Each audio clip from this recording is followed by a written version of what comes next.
Seja muito bem-vindo, seja muito bem-vinda ao Wesley Podcast. Eu sou Juliana Fonseca, eu sou host aqui do canal. E se você assiste nossos vídeos, se inscreva no canal, isso é muito importante. Curta, compartilha, que isso motiva a gente a vir aqui toda semana gravar conteúdo para vocês. E hoje eu trouxe uma convidada super especial, psicóloga e minha amiga também, Juliana Polezelo. Seja muito bem-vinda. Muito obrigada, Ju, pelo convite. É um prazer estar aqui com vocês para poder falar sobre regulação emocional e DBT.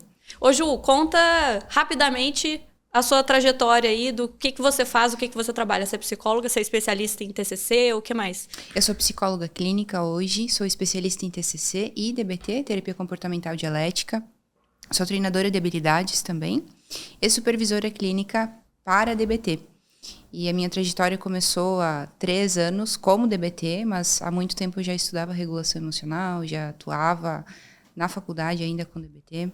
Perfeito. Hoje eu escolhi esse tema para falar com você, primeiro porque você é especialista, você faz isso no seu dia a dia com seus pacientes, com transtornos de personalidade e tudo mais, mas o que a gente tem visto cada vez mais é uma intolerância muito grande ao mal-estar e pessoas brigando no trânsito, pessoas brigando em situações que não seriam normais, essas reações, justamente por uma inabilidade de lidar com as próprias emoções. Então, eu acho que, independente da pessoa ter um diagnóstico ou não, mas tem algo que todo ser humano deveria aprender, que é se regular emocionalmente. O que seria essa tal dessa regulação emocional que a gente vai falar hoje? Isso que você fala, Ju, é muito importante, porque a desregulação emocional, ela não faz parte de um quadro clínico específico. A desregulação emocional, ela afeta pessoas sem qualquer diagnóstico, né? Porque nós não nascemos com habilidades para regular as nossas emoções. Então, regulação emocional seria a minha capacidade de me organizar de forma cognitiva, comportamental e até fisiológica para responder aos estímulos internos, que podem ser pensamentos, podem ser percepções e até mesmo o meio externo. Então, se eu tenho uma boa regulação emocional, se eu tenho habilidades de regulação emocional, eu consigo responder a isso de uma forma mais efetiva. Que não seja de uma forma em que eu me coloque em risco, em que eu coloque em risco outras pessoas ou que eu tenha algum comportamento não efetivo. Então, se uma pessoa tem essa habilidade de regulação emocional e ela sente muita raiva ali no trânsito, se ela tem técnicas ali, se ela sabe aquilo que a gente vai ensinar aqui hoje, ela consegue sentir muita raiva e mesmo assim voltar para o basal dela e não fazer nada de maneira impulsiva, nada que vai estender o problema dela ali no futuro, então. Exatamente isso. E é isso que a gente preza muito, principalmente em terapia, né? O problema não é você sentir a raiva. O problema é que muitas vezes a gente sente a raiva e expressa com raiva. E não é um problema a gente expressar a raiva. É até saudável que a gente consiga expressar, sentir e expressar ela. Mas aí existe uma confusão, né? Porque expressar raiva não é expressar com raiva. Eu posso ficar com raiva no trânsito, eu posso ali conseguir nomear o que eu tô sentindo, validar o que eu tô sentindo, porque às vezes, de fato, o trânsito ele é altamente estressante, ou outras situações da vida, e partindo disso, então, eu ter habilidades para conseguir responder a esse contexto de uma forma mais efetiva. Perfeito. Ô, Ju, você falou alguma coisa no sentido a gente não nasce sabendo. Isso essa regulação emocional, a gente precisa ensinar para crianças? O que você quis dizer com a gente não nasce sabendo se regular? Importantíssimo isso, Ju. A gente nasce com as nossas emoções, né? Porque a emoção ela é biológica, ela é algo inato do ser humano. Só que nós não nascemos aprendendo a regular as emoções. A gente vai aprender isso ao longo da nossa vida. E o contexto, ele é um dos principais facilitadores disso. Então, por exemplo, uma criança, quando ela nasce, ela é altamente dependente do pai, do cuidador, da mãe, enfim, da pessoa que estiver cumprindo o papel de cuidador. Só que essa pessoa, além de cumprir um papel de cuidador, ela também vai cumprir um papel de corregulador emocional, né? Então, muitas vezes essa criança, ela vai começar a expressar as emoções dela, e se ela não tiver um regulador, uma pessoa que corregule ela não vai entender o que ela está sentindo, ela não vai saber o porquê que ela está sentindo aquilo, e ela não vai saber a função daquela emoção. Então, por exemplo, a gente fala muito sobre alfabetização emocional, né? Que seria uma matéria importantíssima de se ter em escolas, de se ter em faculdade. Porque a pessoa iria começar a aprender a alfabetizar isso. Ela iria começar a aprender a entender o porquê que ela sente. E a gente vê hoje muitos cuidadores, quando uma criança, por exemplo, cai no chão e se machuca, né? O cuidador vai lá correndo e fala assim, não chora, não tem o porquê você se sentir dessa forma, você precisa levantar e parar de chorar. E não tem que parar e levantar de chorar. A criança caiu, ela se machucou, tá doendo. Ela está sentindo dor. Esse seria um processo de alfabetização. E tem um outro ponto que é importante também, é que quando a criança chega para compartilhar alguma coisa, esse cuidador que está ali com ela, esse corregulador, ele pode acolher essa criança. Acolher não significa concordar. Acolher não significa que eu vou dar razão para aquilo. Mas a emoção da criança, ela faz sentido. O que talvez não vá ser tão efetivo é o comportamento que ela vai ter diante dessa emoção. E a pessoa responsável por fazer isso é a pessoa que está ali com a criança. E não é incomum de a gente ver hoje que a pessoa se machucou ou a pessoa teve uma expectativa frustrada ou tirou uma nota baixa, né? Na escola, e o cuidador vai lá e fala assim, não, mas você não tem que ficar triste, né? Não, você tem que ficar triste mesmo. Talvez essa tristeza está indicando o quê? Que para uma próxima prova eu tenha que estudar um pouco mais. Que para uma próxima prova eu precise mudar a minha forma de estudar, eu precise mudar o conteúdo que eu estou estudando ou o método que eu estou utilizando, porque essas emoções comunicam. E se a gente não ajudar a pessoa desde pequena, ela vai crescer, então, com regras e pensamentos e pressupostos de que talvez as emoções sejam perigosas ou que eu não posso me sentir de determinada forma. E é aí que a gente começa a ver os episódios de desregulação. Mas a principal forma de se regular hoje, quando criança, é através do contexto, é através do meio. E é dessa forma que a gente vai aprendendo ao longo da vida. Eu vejo, Ju, que os adultos geralmente fazem isso com as crianças, independente de serem pais ou cuidadores, às vezes até professores também, eles medem a emoção da criança na régua deles, né? E fazem o julgamento, no sentido de... o pai, às vezes, está com um problema grande ali na empresa, algum problema que realmente vai impactar a família, aí a criança chega chorando porque foi mal na prova. Para o pai, ele faz aquele julgamento baseado na história dele. Não, isso não é importante. Você não deveria estar triste assim. O problema maior é o que eu estou passando. Como se estivesse numa situação de igualdade ali. E isso faz com que a pessoa ela invalide a emoção do outro ali, no caso de uma criança.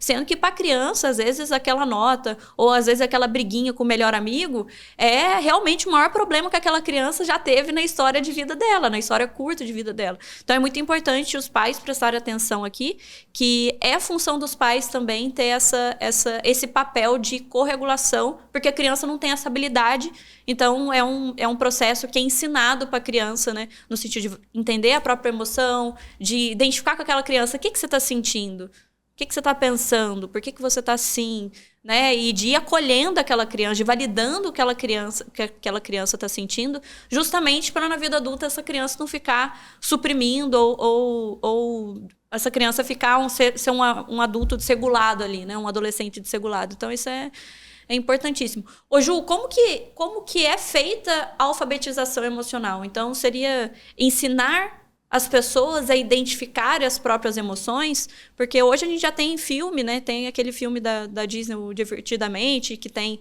os personagens que são caracterizados por emoções. Você acha que esse tipo de filme ajuda, por exemplo? O que a gente deveria fazer como sociedade nessa matéria de regulação emocional e de alfabetização emocional? Um ponto importante, Ju, que você falou é esse ponto da invalidação, né? Hoje a gente percebe que nós invalidamos as pessoas o tempo todo. E isso não é feito de forma premeditada ou de forma intencional. Eu, por exemplo, dentro da clínica, muitas vezes tentando validar, eu acabo invalidando. Muitas vezes um paciente, eu acabo invalidando um familiar. Por quê?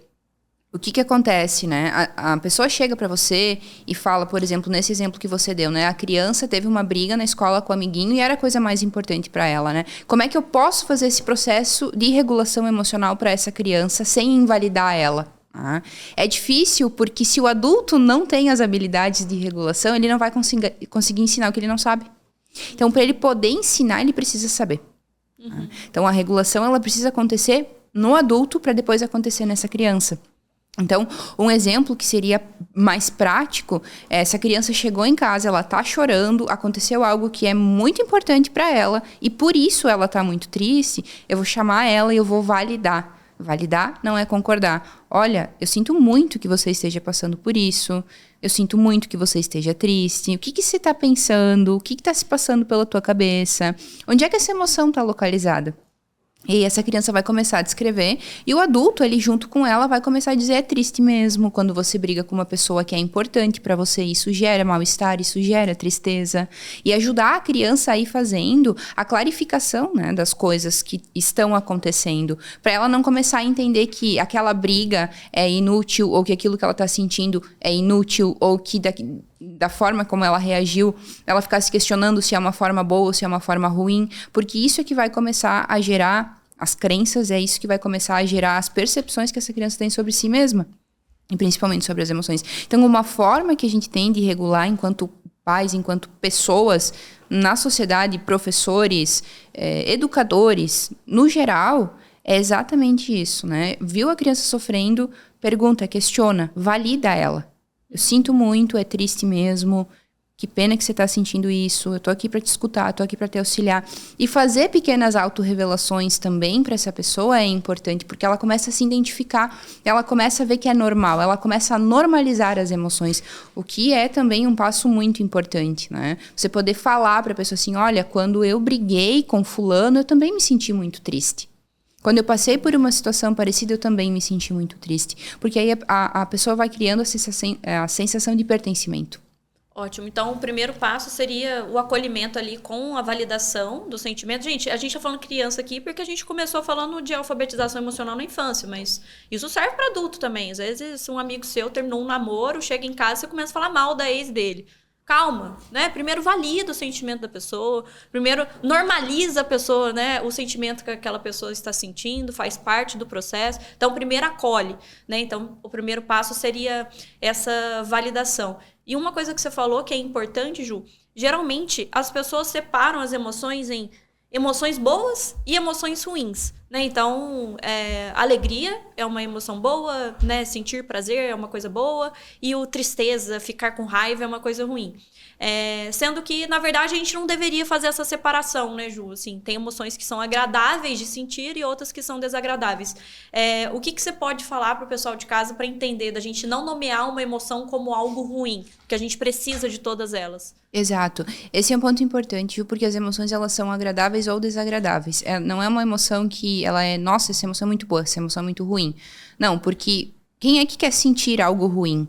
Ninguém quer sentir algo ruim. Eu já começo a criar uma ideia em cima daquela emoção que ela não posso sentir, porque é ruim, né? Então, sentir emoções agradáveis e desagradáveis faz parte da vida. Se a gente querer sentir somente emoções agradáveis, a nossa vida, ela vai ser uma vida que não vai ser direcionada aos nossos valores. Porque as emoções desagradáveis, elas fazem parte. Imagina que você está dentro de um projeto que não faz sentido para você e você começa a se sentir muito irritado enquanto você está fazendo aquele projeto. Se não fosse essa emoção desagradável e você não tentasse entender a função dela, dela aparecer ali naquele momento, você não ia saber que esse projeto não é um projeto para você, que talvez esse projeto não esteja de acordo com os teus valores de vida. Você consegue entender o que está atrelado a uma vida que vale a pena ser vivida, a uma vida que faça sentido, quando você começa a ouvir também o que as emoções desagradáveis têm para te dizer. Então, a emoção, você está falando da emoção ser um sinalizador importante até para a gente tomar decisões na vida, assim. Exatamente. As emoções, elas fazem... Na verdade, não tem tomada de decisão sem emoção, né? As nossas decisões, elas são também baseadas em emoções. Às vezes as pessoas falam assim: não, mas para você tomar uma decisão, você tem que estar de cabeça fria. Você não pode tomar uma decisão baseada em emoção. Só que não. Todas as nossas emoções, elas têm um componente emocional. A gente vai precisar olhar para aquilo que a gente sente também para poder tomar uma decisão, porque isso vai sinalizar, é um marcador que a gente tem, é um marcador biológico que a gente tem. Então o medo, por exemplo, ele vai sinalizar, e às vezes as pessoas atrelam o medo a algo extremamente desagradável, né? E calma aí, né? O medo não sinaliza só perigo. Às vezes você está evoluindo tanto que você precisa tomar uma decisão. Você vai sentir medo do novo, mas isso não necessariamente vai ser algo ruim. É desagradável sentir medo, mas ele está sinalizando alguma coisa para você. Que talvez você vai encarar algo desconhecido, que você vai encarar algo novo. Então, elas acabam sinalizando tudo isso. E você validar essas emoções reduz muito a excitação fisiológica, né? Existe um estudo muito famoso, que inclusive a gente utiliza bastante na DBT, falando sobre validação, né? Que o fato de você conseguir validar as emoções, isso já reduz ansiedade, isso já reduz sintomas fisiológicos, reduz inclusive batimentos cardíacos. Enquanto a invalidação das emoções, você não deveria sentir, por que você está sentindo isso? Não faz o mínimo sentido. Isso são formas de invalidar, acaba aumentando ruminação, aumentando ansiedade, aumentando a autopunição, que aí a pessoa começa a se questionar do porquê que ela sente isso, né? Então, a validação, ela tem alterações fisiológicas. Ela não é uma intervenção baseada em um livro apenas. Ela é uma intervenção baseada em ciência. A gente sabe que hoje poder validar todo esse processo vai ativar ali um córtex pré-frontal, vai reduzir uma atividade da amígdala e isso, consequentemente, vai fazer uma parte da regulação emocional. Não toda a parte, mas vai fazer uma parte de uma regulação. Perfeito. E Ju, assim, quem tá assistindo a gente aqui é adulto, né? É adulto jovem, fala assim, nossa, meu pai fez exatamente o que você tá falando, só que oposto. Fala, para de chorar, menino, o homem não chora, isso é bobeira, que não sei o quê, me invalidou a vida inteira. E agora eu tenho um problema relacionado às minhas emoções, eu não consigo nem identificar o que eu tô sentindo. Isso é o natural quando essa criança não aprende, não é alfabetizada emocionalmente, não tem esses pais que são ali correguladores, que não são pais que acolhem. O que acontece com esse adulto? Quando esse adulto não aprende, não passa por um processo de regulação, ou ele não tem habilidades... Porque existem pessoas, Ju, que vão estar em um contexto onde elas não aprendem, né? Mas elas vão ter outras formas, assim. Às vezes um coleguinha, às vezes um professor vai ajudar essa pessoa a ter regulação, vai ser um corregulador, e aí a pessoa acaba adquirindo alguma habilidade ou outra. Mas as pessoas que crescem acreditando que elas não podem sentir, que elas não devem sentir, que as emoções são perigosas, elas acabam entrando na DBT a gente chama, né, uma parte de dilemas dialéticos que a gente tem, que é como se fosse uma competência aparente. Às vezes aquela pessoa, ela aparenta conseguir resolver muitos problemas, ela aparenta ser uma pessoa muito equilibrada, só que por dentro ela não está sentindo nada disso. E às vezes, a qualquer sinal de frustração, a qualquer sinal de desentendimento, ou a qualquer sinal de uma emoção desagradável, essa pessoa começa a ter comportamentos não efetivos para ela. São comportamentos que afastam ela dos valores dela. Então, a gente começa a perceber que existem pessoas que são super controladas, que têm uma rigidez muito grande, que ruminam pra caramba e que ficam pensando muito sobre aquela emoção. Elas não se permitem sentir a emoção. Porque, às vezes, você não vai ter que parar e pensar muito sobre aquilo. Você só vai precisar sentir aquilo e validar aquilo. Uhum. E tentar entender, não, eu estou triste porque realmente essa situação é chata pra caramba. Né? Mas o adulto que cresce sem esse repertório, o adulto que cresce fugindo disso, ele vai chegar num momento em que ele vai ter alguma desregulação. Ele vai chegar num momento em que ele vai ter um momento muito desafiador e que ele vai precisar se permitir sentir, né? Paradoxalmente, quanto mais você suprime as emoções, mais elas crescem, mais elas aparecem. Por quê? Se eu começo a suprimir, eu começo a entender o quê? Eu não posso sentir isso porque isso é perigoso. Então, se isso é perigoso, eu preciso me manter afastado. Só que se isso é perigoso, meu cérebro fica ali tentando entender, ele fica ruminando, e aí, consequentemente, eu tô aumentando as emoções desagradáveis ao invés de baixar ela, né? E Ju, hoje eu atendi um paciente que ele chegou no consultório, assim, um pouco aflito, pediu café, eu falei, não, você tá aflito, não vou te dar café, não. Bebe uma água aqui e vamos conversar. E ele chegou e falou assim, doutor, hoje não é até um bom dia pra eu passar, assim, que eu tô com muita raiva. Uhum. E falou com raiva mesmo na voz. Uhum. E aí eu falei, o que aconteceu? Ele contou a história dele e aí ele começou a chorar e ele falou assim, Ju, eu acho que na verdade eu tô triste. Porque tinha acabado de acontecer uma situação no casamento dele, assim, em casa, e ele saiu muito nervoso, pegou carro, pegou trânsito, porque é feriado. E aí, no momento que ele tem aquele espaço, que ele sabe que eu tô ali pra ouvir ele, que não é um espaço de julgamento na consulta, e que eu pergunto, mas o que aconteceu? O que você está sentindo? Aí ele conseguiu nomear corretamente. E aí, a partir do momento que ele nomeia, que é tristeza, não é raiva, ele sente menos medo da emoção, porque a raiva gera medo, porque ele tem medo de ficar violento. Porque ele já foi uma pessoa violenta no sentido de quebrar coisas. E aí, com a esposa, ele tem medo de ficar violento. E aí ele falou assim, a tristeza parece que ok, porque a tristeza eu consigo chegar para conversar, a raiva eu tenho medo de sentir. E foi super interessante, porque eu já estava pensando no nosso episódio, assim, do que a gente ia conversar. E a pergunta que eu te faço é o seguinte, por que é tão importante a gente nomear a emoção corretamente? Por que psicólogo tem essa mania de ficar fazendo a gente destrinchar até a gente dar um nome? Eu tô chateado, eu tô com raiva, eu tô frustrado, eu tô de mau humor, eu tô triste. Por que é importante a gente nomear a emoção com o nome correto, assim? Tem 2 pontos importantes, Ju. Tem a importância da questão fisiológica e tem a importância de você reconhecer qual é a emoção primária. A gente trabalha muito isso em DBT, porque normalmente a gente percebe que algumas emoções elas aparecem como secundárias. O que é isso? Eu tenho uma emoção que ela é genuína, ela é primária, eu não identifico ela, passa um tempinho e eu começo a sentir raiva. Só que, na verdade, essa não é a minha emoção primária, essa é a minha emoção secundária. Qual que é a importância de eu nomear isso? Vamos pensar juntas, assim. Se, por exemplo, eu tenho... eu brigo com o meu namorado, porque o meu namorado, ele curtiu uma foto de uma pessoa. Né? E aí eu começo a achar que eu tô com raiva disso. Só que quando eu vi a curtida na foto, eu senti ciúmes. Se eu consigo nomear que eu senti ciúmes, é muito mais fácil eu ter uma regulação, eu nomear, eu conseguir me regular e eu conversar com ele, expressando o que eu senti, do que eu tentar nomear a raiva. Porque aí se eu for fazer uma ação oposta à emoção, eu não vou conseguir fazer uma ação oposta, a raiva não vai ser efetivo. Porque não é a minha emoção primária, é a minha emoção secundária. Como que uma pessoa agiria nessa... Vamos entrar nesse exemplo, porque é um exemplo comum, né? De ciúmes. Como que seria a pessoa agindo com raiva? Como que seria a pessoa pensando, não, é ciúmes, não é raiva? Isso. Se eu consigo nomear, se eu consigo, então, entrar nessa seara, né? Entender a minha emoção primária, eu nomeio, poxa, eu tô sentindo ciúmes porque ele curtiu a foto de uma pessoa. Se ele curtiu a foto de uma pessoa, eu sinto ciúmes por quê? Porque pra mim o meu relacionamento tá em risco a partir do momento que eu vejo isso. Então eu consigo ser efetiva na minha fala, na minha conversa com o meu parceiro. Fulano, olha só, eu vi que você curtiu essa foto e eu senti ciúmes porque eu pensei isso e aquilo. Como que a gente pode resolver isso? Né? Agora, se eu não faço esse processo e eu já começo a expressar a minha raiva com raiva, eu posso começar a ter comportamentos não efetivos para aquela relação.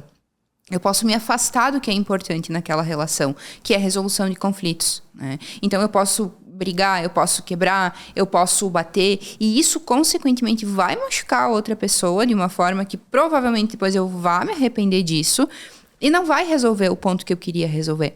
Então, a diferença é que na primeira via você consegue provavelmente ter uma resolução. Né? Você consegue ser efetivo. Você consegue ter uma assertividade. Na segunda situação, eu não consigo ser efetiva. Uhum. E a probabilidade dessa pessoa sentir uma culpa depois dessa situação de raiva é altíssima. E a culpa faz o quê? Às vezes a culpa faz a pessoa se afastar. Porque às vezes ela pode sentir culpa, ela pode sentir vergonha, ela se afasta, ela não quer mais falar sobre o desentendimento. E aí a outra pessoa vai acabar não sabendo o que é importante. Né? E isso tira... Né, de certa forma, é até injusto, porque tira da outra pessoa a oportunidade dela tentar entender e tentar consertar aquele comportamento que não é agradável. Ô Ju, e acontece alguma coisa do nosso cérebro, assim, que explica o porquê que é importante nomear a emoção? Acontece alguma coisa? Acontece. Tem um estudo muito importante, que é um estudo bem famoso, sim, na área das neurociências, que ele foi feito em 2007, se eu não me engano, que fala... exatamente sobre isso, né? O quanto validar a emoção desativa ali, vai desativar a amígdala e vai ativar um córtex pré-frontal para conseguir ser mais efetivo, né? Ou seja, você acaba diminuindo a excitação fisiológica e você acaba aumentando a tua capacidade de pensar naquela situação. Ou seja, decidir a partir daquela emoção, né? Exatamente. Eu consigo, nomeando aquilo que... regulação emocional não é só validar e não é só nomear. São processos muito importantes. Tem muitas pessoas que pensam assim, não, depois que eu nomeio e eu valido, tá tudo bem. Não, não tá tudo bem. É uma parte muito importante, sim, por isso que a gente pega muito no pé do paciente. Assim, tá, mas tenta me descrever o máximo possível do que tu tá sentindo. Tenta me descrever o máximo possível dessa emoção, porque isso vai ajudar a clarificar muito. Isso traz maior clareza para a pessoa. E aí ela vai começar a tentar entender se aquela emoção condiz com os fatos que estão acontecendo. Porque algumas situações, a gente vai expressar emoções que a gente foi aprendendo. Por exemplo, você não aprende que determinada rua, determinado horário é perigoso. Você não nasceu sabendo disso, você aprendeu isso. Então, se alguém falar pra você assim, Juliana, você precisa ir amanhã nessa rua, nesse horário, você vai lembrar, não, mas me falaram que é muito perigoso. Então, você começa a sentir medo, porque é muito perigoso estar naquela rua, naquele horário. Né? Então, é aprendido. Quando você começa a nomear isso, você começa a checar fatos. Então, nomear emoções te dá o poder de controlar algo que poderia te controlar. Se você não nomeia, você automaticamente não consegue controlar aquela emoção e aí você vai ter comportamentos mais impulsivos, comportamentos não efetivos, comportamentos que estão muito longe das tuas metas, dos teus valores de vida. E como que a terapia faz esse processo, assim, Ju, de alfabetização emocional? Porque é muito comum as pessoas não terem esse repertório, né? Mas eu pego, assim, paciente empresário, 4 filhos, 50 anos e falo, tô mal, mas explica melhor porque eu tô mal. Não, sei lá, tô meio angustiado, tô mal. Então, às vezes tem um repertório pobre, assim, para se expressar emocionalmente. Como que a terapia trabalha isso? Vocês vão avaliando situações e nomeando emoções, explicando o que acontece no cérebro da pessoa? Como que é feito isso em terapia? Quando o paciente chega, Ju, a gente percebe que existe uma confusão grande, né? Às vezes o paciente ele vai falar aquilo que ele sente, ele fala aquilo que ele pensa. É comum que exista essa confusão. Você pede assim, mas o que você sentiu quando essa situação aconteceu? E ele fala, eu pensei que ia dar tudo errado. Não, mas eu quero saber o que você sentiu nessa situação. E a pessoa não sabe.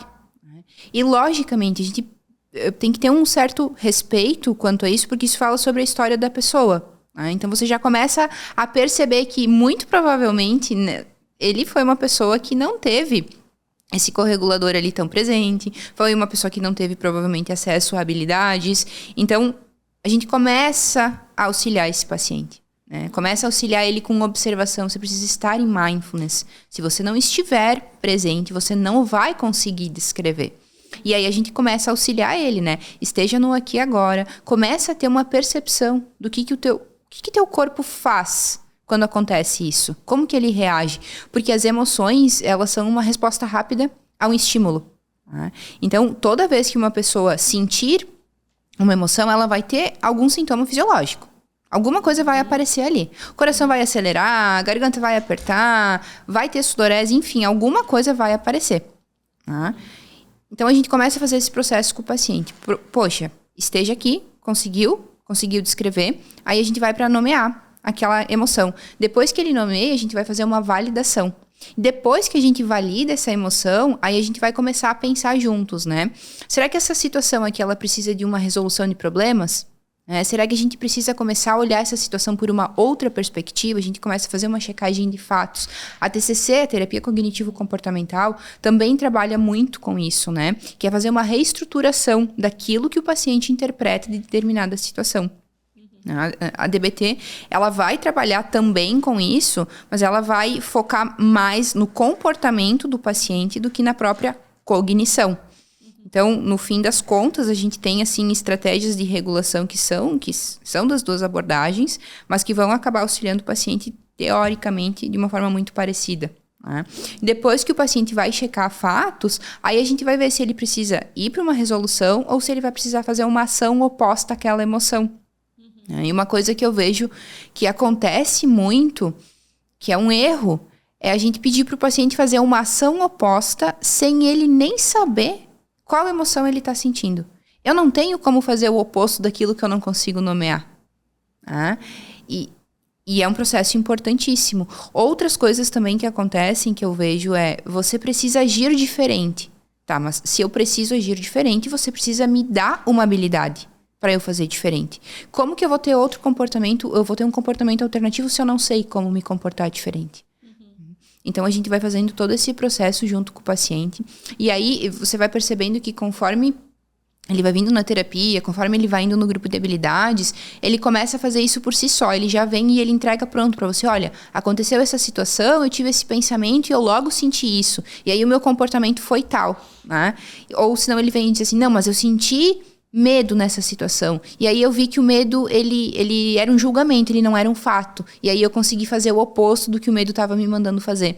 Então a gente consegue entregar esse repertório para o paciente, para ele se tornar o seu próprio terapeuta. E aí a gente percebe que ele começa nas situações já conseguir nomear. E a gente percebe, né, que algumas situações que eram situações não efetivas acabam trazendo para o paciente uma clareza e ele começa a agir mais de acordo com os valores de vida dele.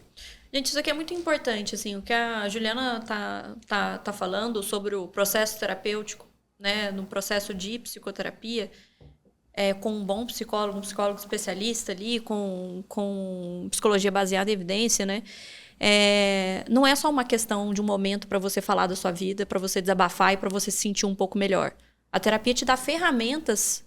Vocês ouviram o que ela falou? Resolução de problemas. Para você ver o que você está sentindo dentro ali da sua rotina e como você está agindo. E você vai aprender novas habilidades, ou seja, ferramentas para você resolver conflitos. Resolver, às vezes, um comportamento disfuncional. Até você se sentir menos pior no sentido de sentimentos que você fica sentindo de maneira repetida, de consequência de comportamentos que você está tendo na sua vida. Né? Então, terapia não é só conversar com o psicólogo. Isso é importante. Tem muita gente que nunca fez terapia ou fez terapia com um profissional que não estudou TCC, não estudou DBT e não tem essas ferramentas para ensinar o paciente a ser o próprio terapeuta. No sentido dele identificar a ação dele, de identificar o que ele sentiu no corpo dele e dele aprender a agir de uma maneira mais funcional e de uma maneira também que leve ele a chegar nos objetivos de vida dele, né?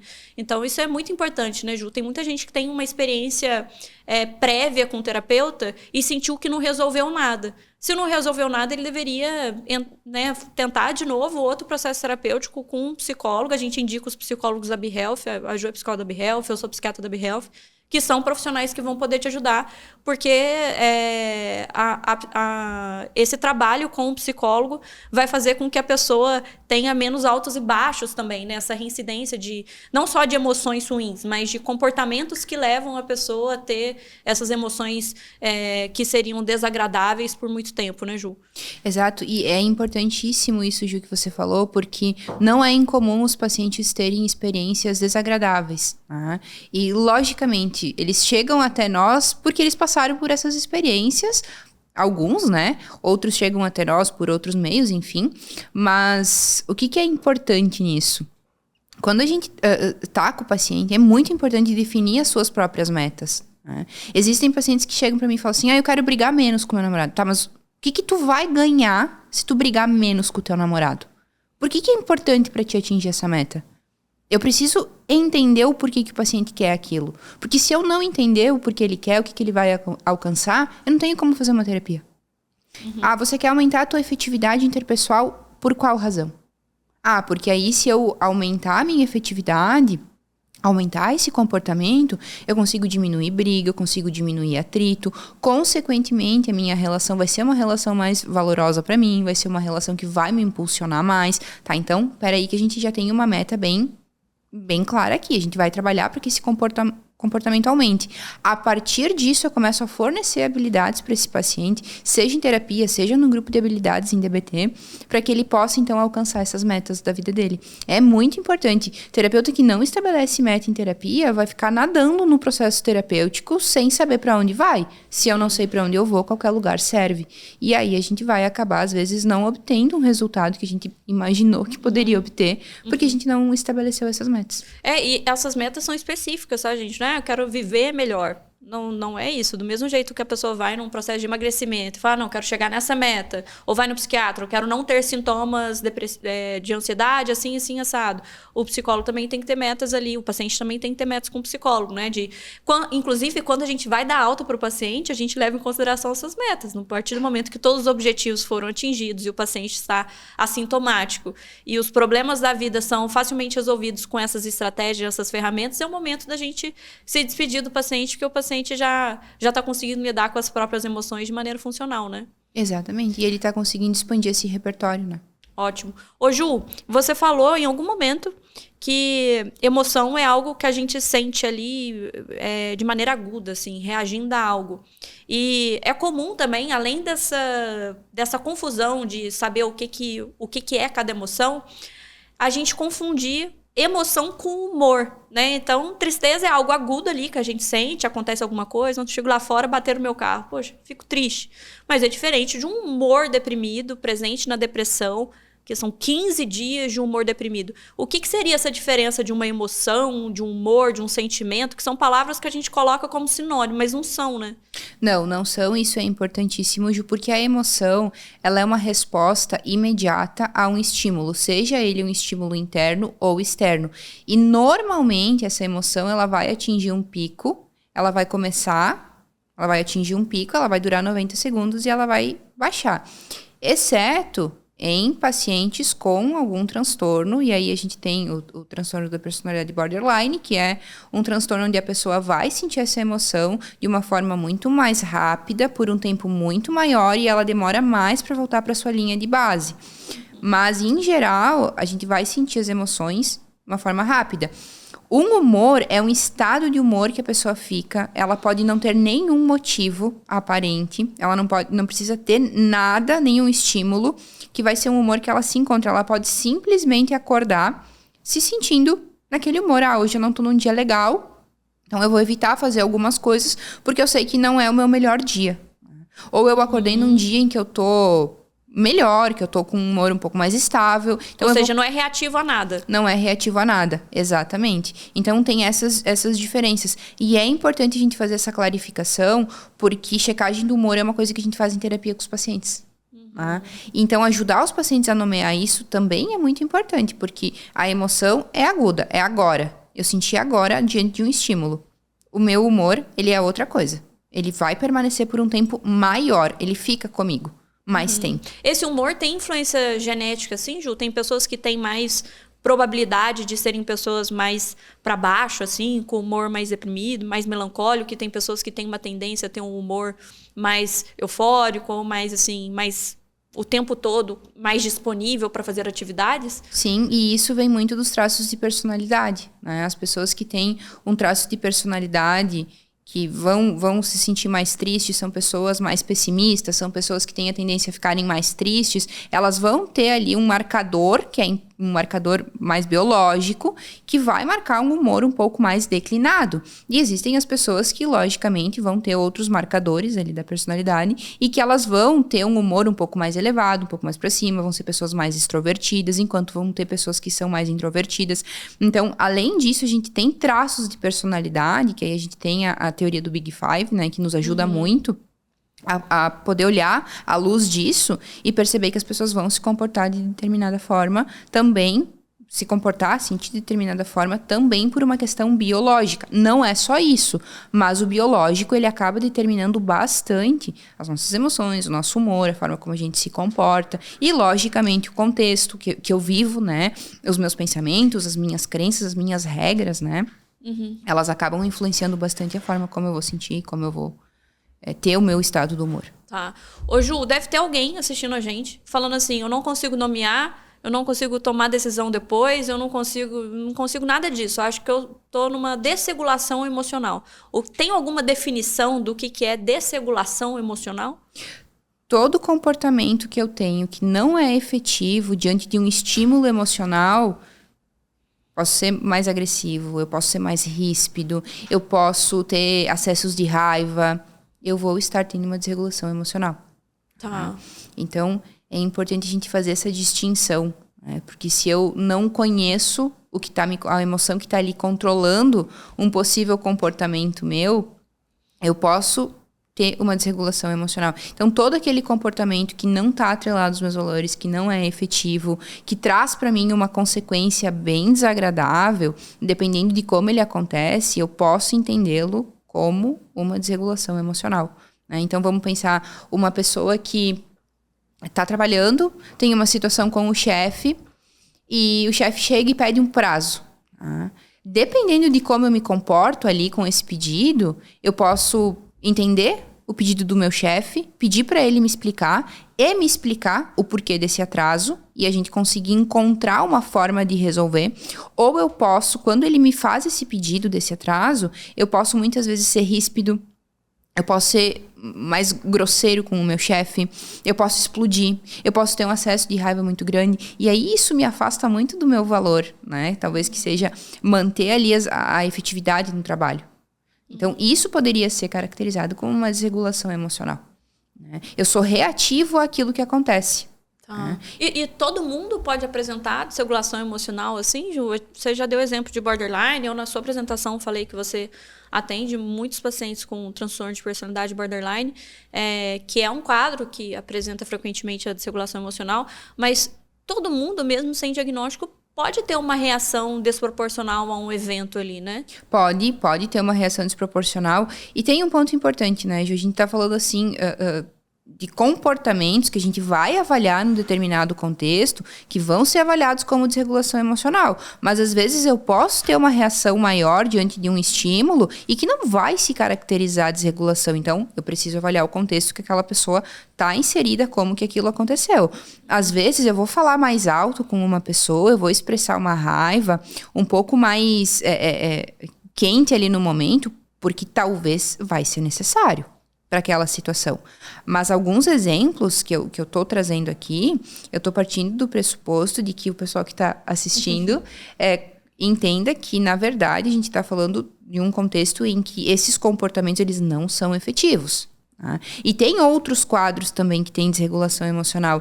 Um quadro que tem bastante desregulação emocional e que eu vejo pouco se fala é o TDAH. Os pacientes acabam tendo por conta da impulsividade, eles também têm uma sensibilidade um pouco maior à rejeição, o que também causa muita confusão de diagnóstico. Né?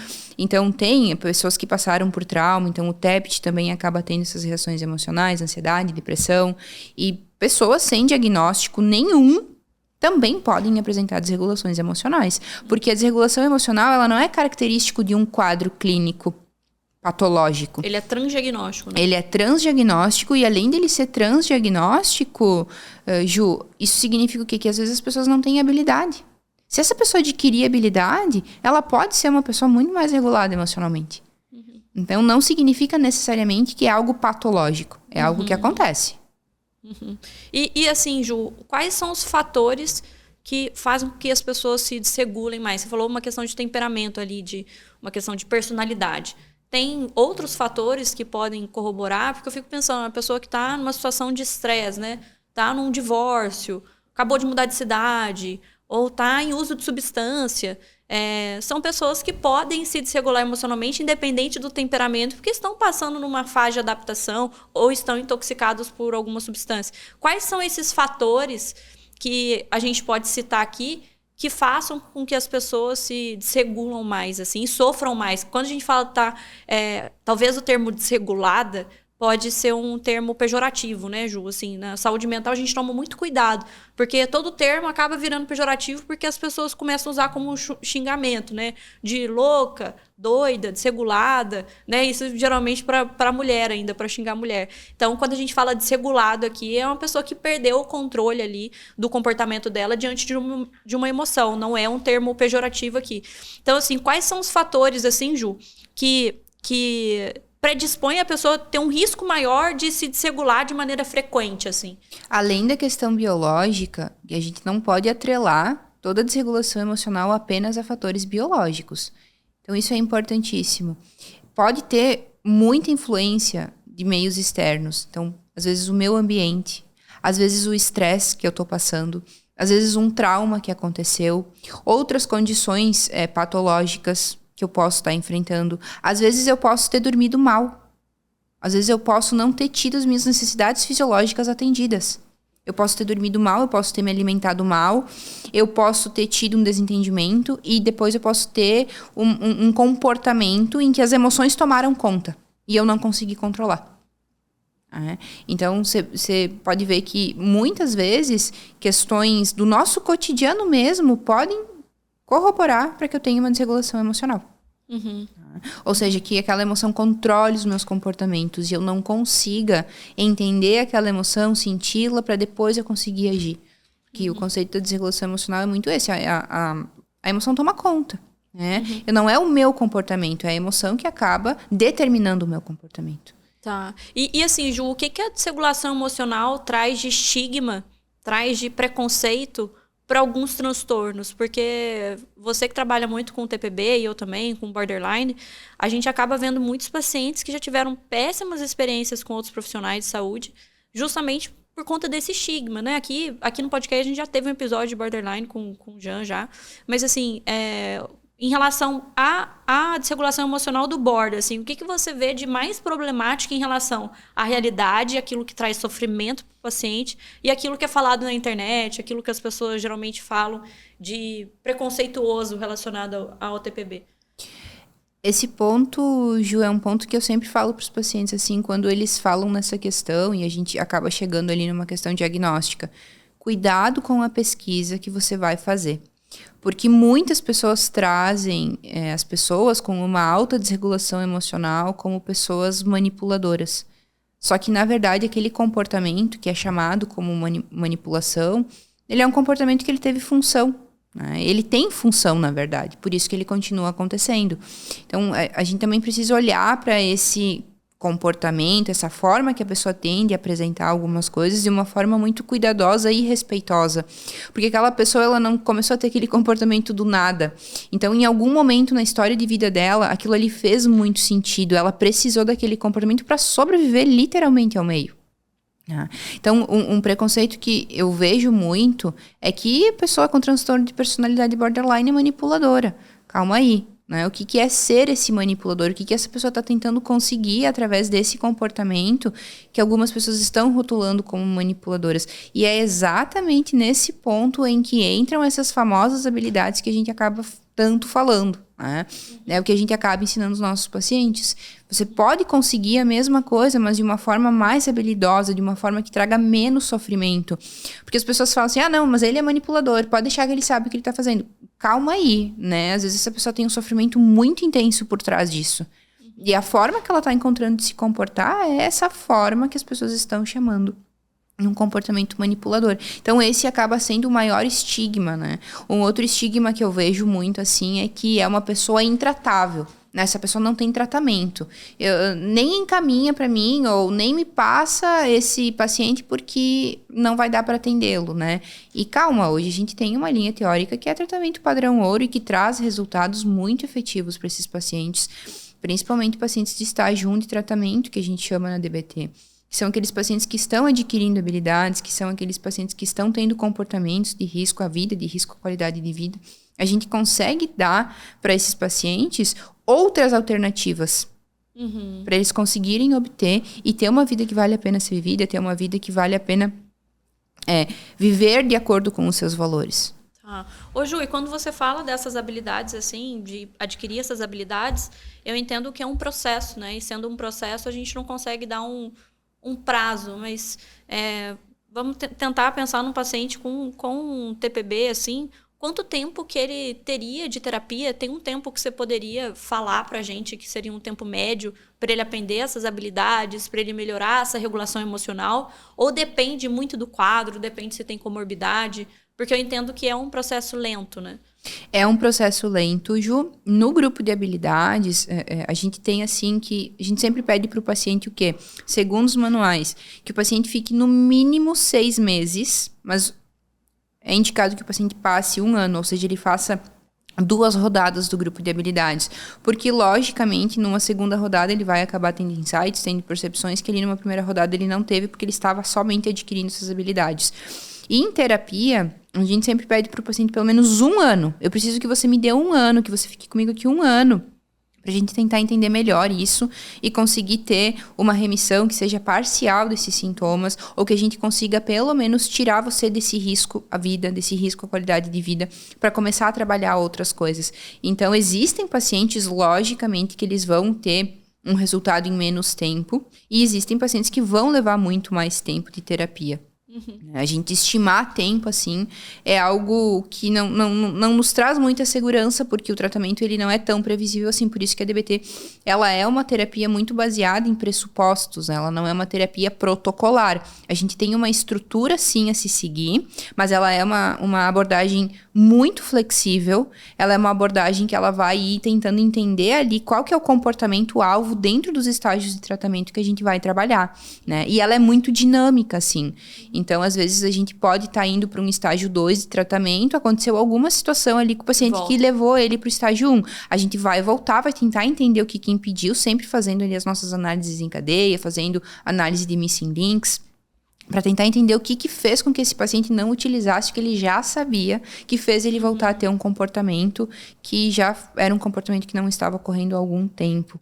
Então, a gente tem toda essa flexibilidade, o que torna a teoria uma teoria muito boa de se trabalhar. Sim, mas é bom colocar essa questão do tempo, mesmo que não seja precisa, Ju, porque eu acho que tem muita gente que entra na terapia esperando, né, como se fosse uma sessão ali, já fosse dar um insight ali e mudar completamente a maneira como a pessoa age. Quando a gente fala sobre regulação emocional, às vezes a gente pega um paciente ali de 35 anos, né? A pessoa age da mesma forma há 30 anos, né? E então demanda um tempo ali para ela aprender não só qual é a emoção e mudar aquele comportamento, que muitas vezes ela tem ganhos com aquele comportamento também. Né? Então, às vezes, essa questão das pessoas chamarem de manipulação, a gente às vezes vê isso, mas espera aí, esse comportamento funcionou em alguma medida e por isso que essa pessoa replica esse comportamento.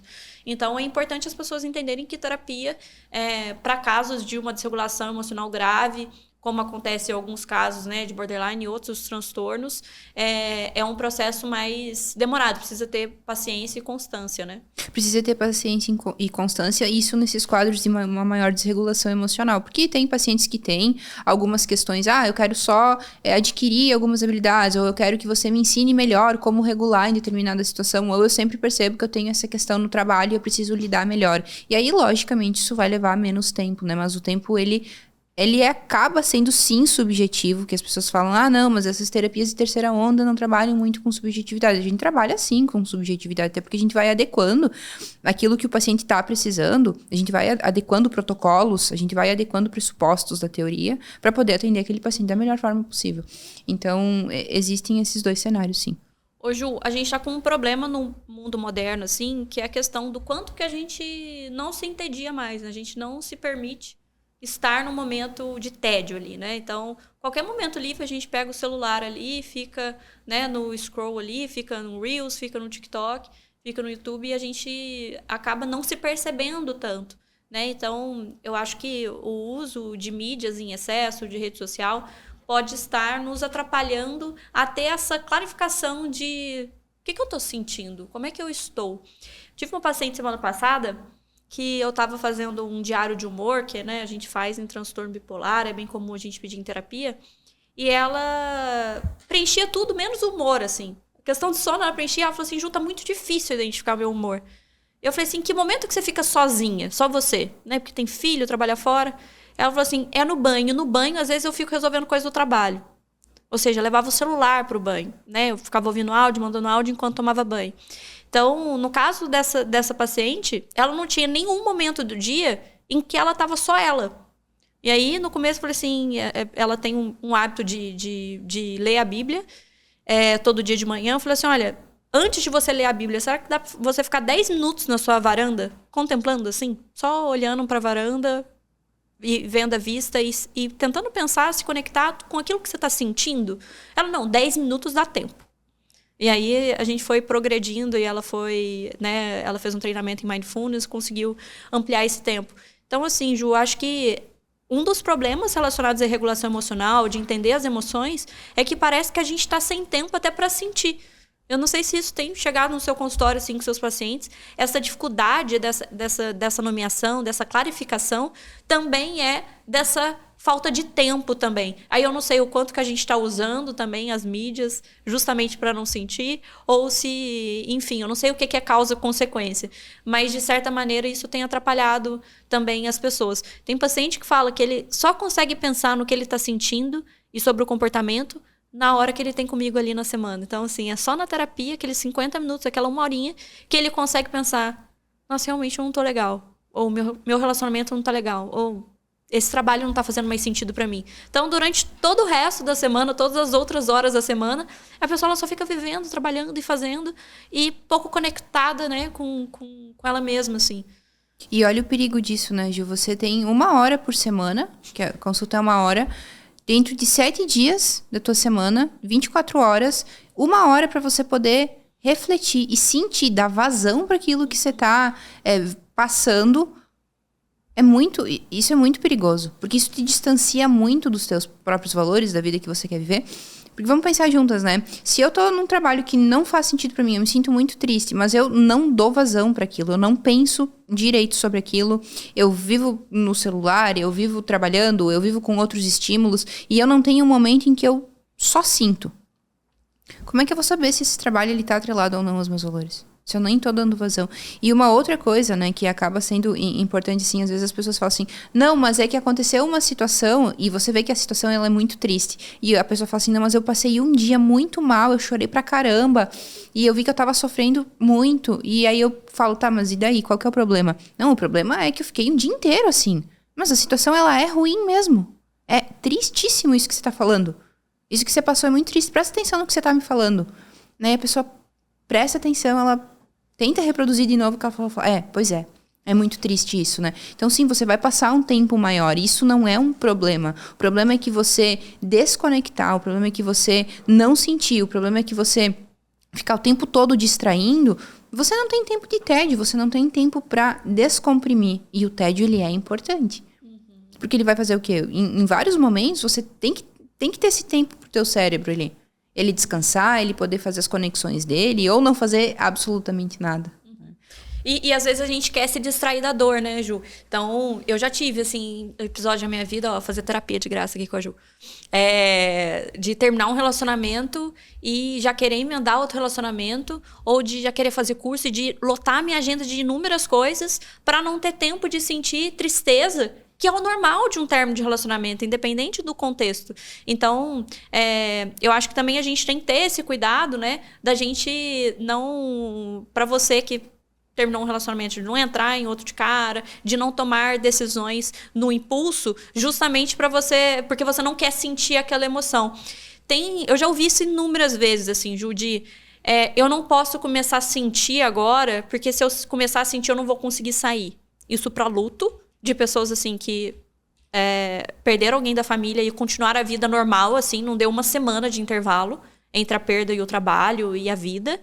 E gente em períodos de término de relacionamento também, dessa coisa de passar por cima da dor, porque eu não posso dar espaço para eu sentir isso, senão eu vou ficar na dor, eu vou me vitimizar. E como que... Na verdade é o inverso, né, Ju? Que a gente deve atravessar a dor, né? E não fugir dela nesse sentido, né? Quanto mais você fugir, maior essa dor vai ficar. Então, por exemplo, se eu termino um relacionamento e eu logo quero entrar em outro relacionamento e eu não dou tempo pra isso, como que eu vou saber o que exatamente me feriu nessa relação, o que não faz sentido pra mim em outra relação? Onde é que eu vou ter esse tempo? Como é que eu vou fazer para conseguir separar o que é meu, o que é da relação, o que é do outro? Eu preciso ter esse espaço, eu preciso ter esse tempo.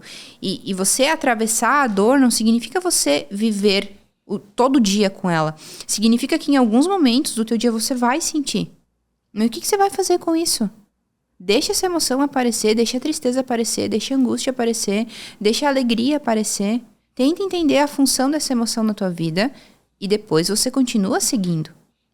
Você não precisa se afundar, se ruminar nela, porque o que acontece? A pessoa fica, não, eu não posso, eu não devo, eu não tenho o quê? Aí depois você vai ver a pessoa lá, quando ela tá mais sozinha, ela tá ruminando aquilo, ela tá pensando o tempo todo naquilo, ela tá pensando em formas que ela faz para se anestesiar daquela dor, daquela emoção, que é uma emoção desagradável, porque você tá passando por uma situação difícil. Que pessoa passa por uma situação difícil e tá ali, paz e amor, rindo sobre aquilo. Nossa, tô super bem que eu tô passando por isso aqui. Não. Né? Às vezes as pessoas falam, mas elas não prestam atenção naquilo que elas falam. Eu lembro que teve uma situação, a minha mãe vai estar ouvindo isso aqui, e que eu tava muito triste com algo que aconteceu, e ela me disse assim, mas você não precisa ficar triste com isso. E eu olhei pra ela e falei, Como eu não preciso ficar triste? Isso aqui tá ferindo algo muito importante pra mim. Você tá falando pra mim não ficar triste? Calma aí. Eu preciso entender que essa situação aqui não foi agradável. Me deixa chorar, me deixa ficar triste. Às vezes a gente acaba invalidando as pessoas na tentativa de ajudar. Sim. Quantas vezes que eu já falei, né, antes de entender isso, né? Ah, não chora, vai ficar tudo bem, né? E às vezes a gente fala coisas invalidantes, amando a pessoa ali, querendo o bem da pessoa, né? Sua mãe, logicamente, quer seu bem e ela não fez por mal. Mas essa falta de conhecimento, inclusive o objetivo do podcast é justamente esse, no momento que a pessoa está em dor, valide a dor, acolha a dor e pergunta pra pessoa se você pode ajudar em algo. Porque, na verdade, a gente quer resolver o problema falando, você não tem um problema, isso aí não é real. E, na verdade, né? Independente da experiência prévia. E uma coisa que é muito chato também, Ju, e eu já fiz muito isso, de me colocar no lugar da pessoa, sendo eu mesma, e com as minhas habilidades, com a minha história, talvez eu tenha mais facilidade com aquela pessoa de resolver aquele problema. Então, assim, Ju, você tá chorando por causa disso. Quando aconteceu isso comigo, eu fiz A, B, C, D e deu certo. Como se você tivesse o meu repertório, como se você tivesse passado pelo que eu passei. Isso também é muito invalidante, porque a gente acha que a gente está dando um caminho e, na verdade, o outro, além de mal, ele se sente diminuído, né? Ele se sente, nossa, eu realmente sou uma otária lá, a Juliana superou e eu não tô conseguindo superar. Então, é importante a gente fazer esse episódio, Ju, porque eu acho que tem muita gente que vai se perceber como uma pessoa invalidante sem intenção de ser, né? Sem intenção. E na grande maioria das vezes a gente não tem intenção, não é algo que a gente faz de forma premeditada. É algo que a gente faz de uma forma ali espontânea, né? Aconteceu. E outra coisa que acaba sendo assim, a gente tem que ter um pouquinho de cuidado, vai dar tudo certo. Tá, mas e se não der certo? O que eu faço? Como você tá me garantindo que vai dar certo, né? A gente trabalha para que dê certo. Mas tem a possibilidade de não dar. Uhum. E aí, o que a gente faz? Então, são falas, assim, que a gente acaba tendo por uma questão cultural. A gente aprende e tudo mais. E vai expandindo isso, né? Ótimo. Então... Ô, Ju, você usou uma palavra... Eu não sei se eu te contei. Essa semana a gente passou junto, eu não sei se eu te contei. Eu tô ficando com fama aqui em Florianópolis de ser uma psiquiatra que tira remédio. Eu nunca falei sobre isso, né? Desprescritora que eu tô virando aqui. E, de fato, eu faço muito isso, de tirar medicações das pessoas, porque uma das coisas que eu vejo na clínica são pessoas em uso excessivo de medicação ou em uso prolongado de medicação, não na tentativa de tratamento de um transtorno, mas de anestesiar emoções ali que não são trabalhadas. Aquela pessoa que nunca fez terapia, não tem interesse, não quer fazer terapia, porque não sabe o que significa fazer terapia.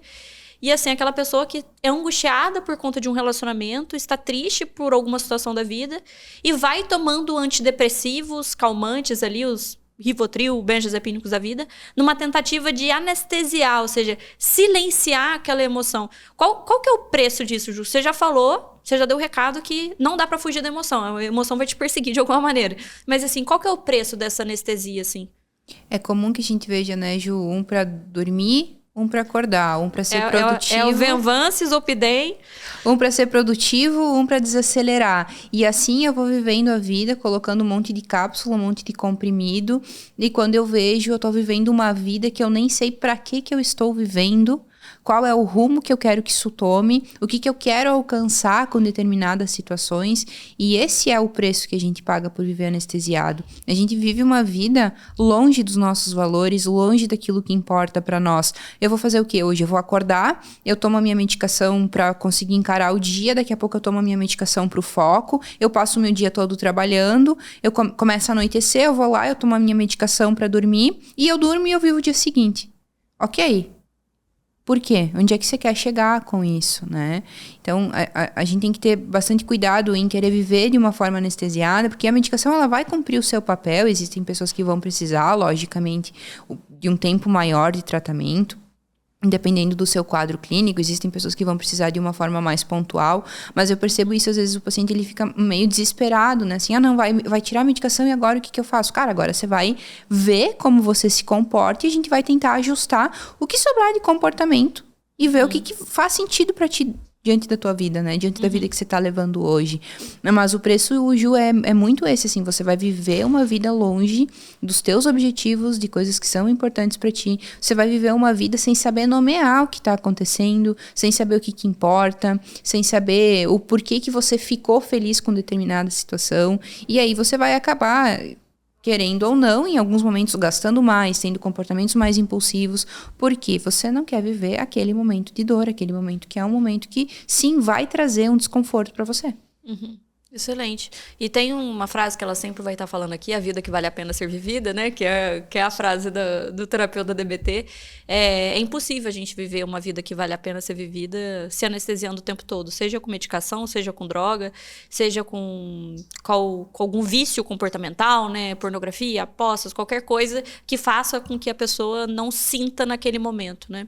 Ô Ju, você falou várias vezes aqui sobre habilidades.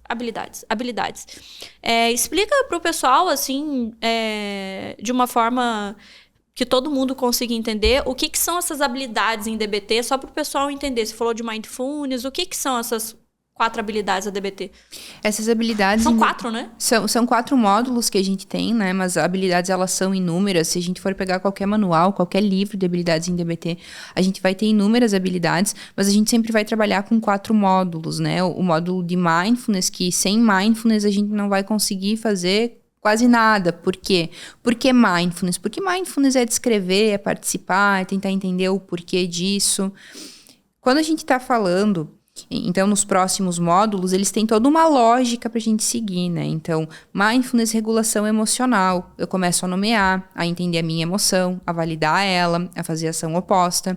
Depois, eu vou para uma tolerância ao mal-estar. O que é uma tolerância ao mal-estar? É não piorar aquilo que já está ruim. Então, a tolerância ao mal-estar eu uso para quando as minhas emoções elas estão muito altas, quando as minhas emoções estão tomando conta e eu não quero piorar uma situação que já está ruim. E a efetividade interpessoal. Por que a efetividade interpessoal, por último? Porque eu posso ir conversar com uma pessoa e se eu não conseguir controlar aquilo que eu estou sentindo, se eu não conseguir entender por que aquela emoção está ali, o que vai acontecer?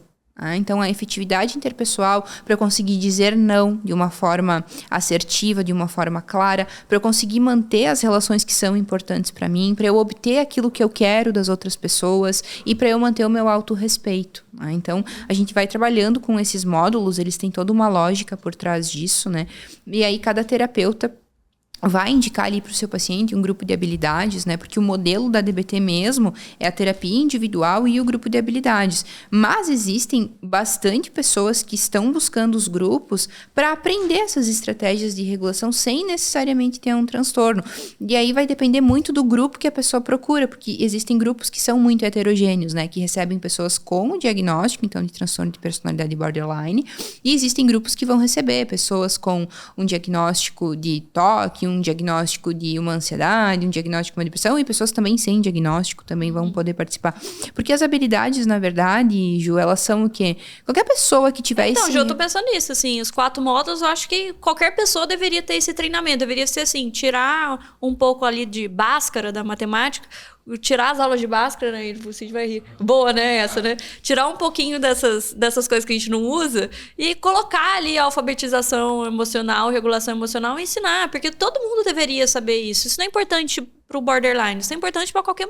Quem não quer ser mais efetivo nas relações interpessoais? Eu chegar e falar de maneira clara, Ju, aquilo que você fez tal dia me impactou de maneira negativa e eu gostaria que a gente conversasse sobre isso. De maneira que não fique nada entre nós, de maneira que a nossa relação não fique estranha. Todo mundo gostaria de ser mais efetivo. E isso é bom para todo mundo. Eu acho que a gente teria menos problemas de rompimentos de relacionamentos, independentes amorosos ou não, se a gente tivesse essa habilidade, né, de comunicar, de entender, de não terceirizar para o outro, né, de colocar de uma maneira clara o que a pessoa está sentindo e como ela gostaria que o outro agisse em situações parecidas. Então, acho que esse grupo de habilidades deveria ser colocar na grade curricular. A gente sempre fala, né? Quem começa a atender pela DBT e quem passa por um tratamento da DBT sempre fala, né? Nossa, a DBT me ajudou muito, a DBT fez milagres na minha vida, né? Porque essas habilidades, de fato, elas são habilidades que, a partir do momento que as pessoas aprendem, elas conseguem expandir e ter resultados, de fato, né? Você falou uma coisa muito importante, ter efetividade nos relacionamentos. Eu posso ter habilidade, eu posso falar o que eu quero da forma que eu quero, mas eu também preciso ver se o outro está disposto.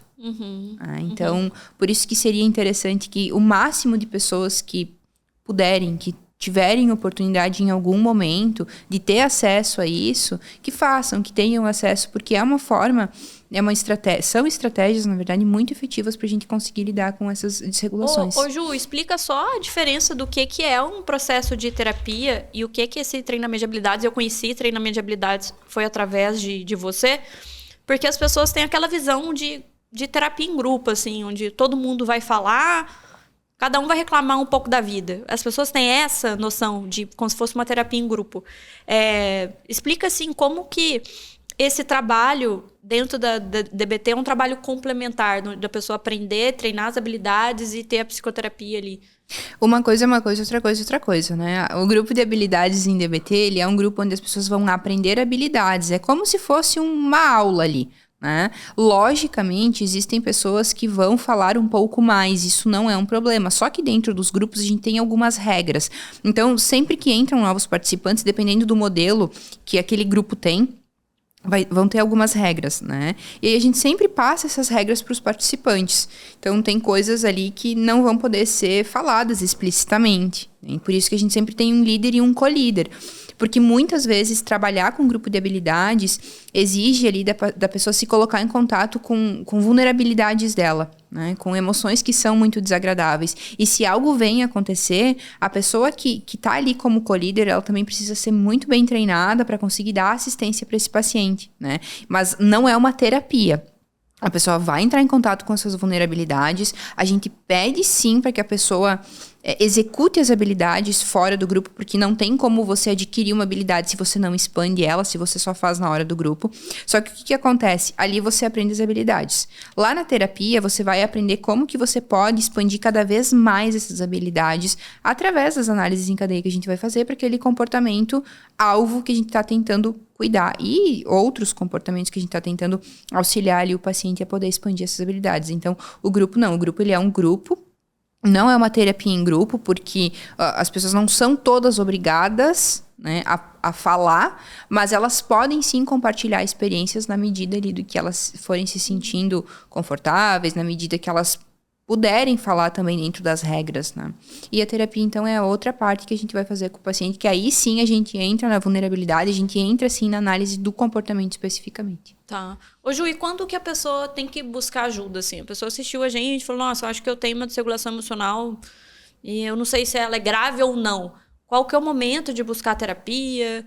Qual que é o momento de buscar um grupo de habilidades? O grupo de habilidades é sempre o encaminhamento do psicólogo. Como que a pessoa... Como e quando a pessoa deve procurar ajuda para isso? A pessoa pode procurar ajuda, Ju, quando ela percebe que as emoções estão tomando conta. Ou seja, o meu comportamento é um comportamento que está dependendo das minhas emoções. É um comportamento que está dependendo do meu humor. Eu sinto e me comporto. Não é aquele comportamento no sentido de eu sinto, eu dou um tempo, eu tento sentir, eu tento me validar, eu tento entender o porquê que essa emoção tá aqui, aí depois eu vou agir. O treinamento de habilidades, na verdade, ele é para uma pessoa que quer melhorar de vida. Então, qualquer pessoa poderia Qualquer pessoa poderia fazer, mas assim... Tá, eu quero melhorar, eu quero aprender mindfulness, quero melhorar minha efetividade interpessoal, a pessoa poderia fazer o grupo. Poderia fazer o grupo, sim, ela poderia fazer.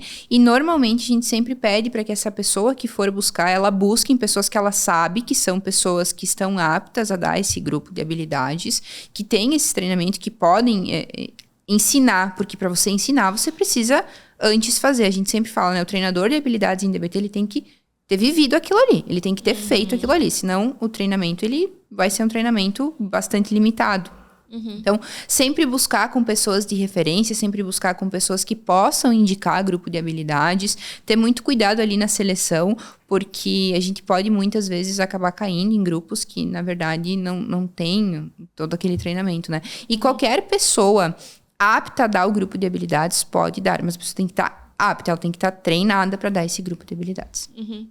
Ô, Ju, e se você tivesse o poder, assim, de falar com todo ser humaninho da Terra, assim, o que você ensinaria sobre emoção e regulação emocional, assim, pra gente fechar nosso episódio com uma conclusão, assim? O que você gostaria que todo mundo soubesse, assim, pra Que todo mundo pudesse viver uma vida que vale a pena ser vivida. Que tá permitido sentir não é um problema, você tem permissão para sentir todas as emoções, sejam elas agradáveis, desagradáveis, que muitas vezes o problema não é o sistema emocional, o teu sistema emocional, muitas vezes o problema é que você aprendeu diante de um contexto, através de visualização, através de comportamento de outras pessoas, que aquilo ali era errado, que aquilo ali era um problema, mas na verdade não é um problema, você pode sentir, você pode começar a ser mais efetivo nos teus comportamentos, nas tuas emoções, sem que isso de fato se torne um sofrimento muito grande.